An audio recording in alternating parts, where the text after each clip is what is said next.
everyone, this is Amrita from Gostudy and I'm back with a fresh batch of idioms to jazz up your English skills.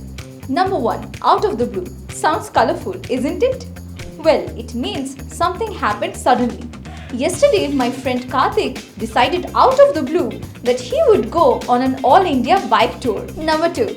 I'm pretty sure you hear this one very often. Better late than never, which means it's always better to do something later than not doing it at all.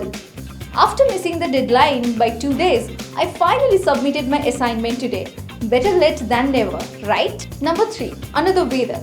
This saying has nothing to do with the weather actually. It means feeling sick. I had to take work from home yesterday as I was feeling under the weather. Number 4. And this one is true for me. Blind as a bat, which means having very poor eyesight. Without my specs, I'm blind as a bat.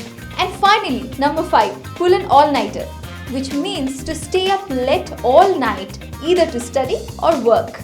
For example, Naveen had to pull an all-nighter to meet his project deadline. Sprinkle these idioms and spice up your speaking responses. We will meet in our next video with more idioms like this. Till then, happy learning!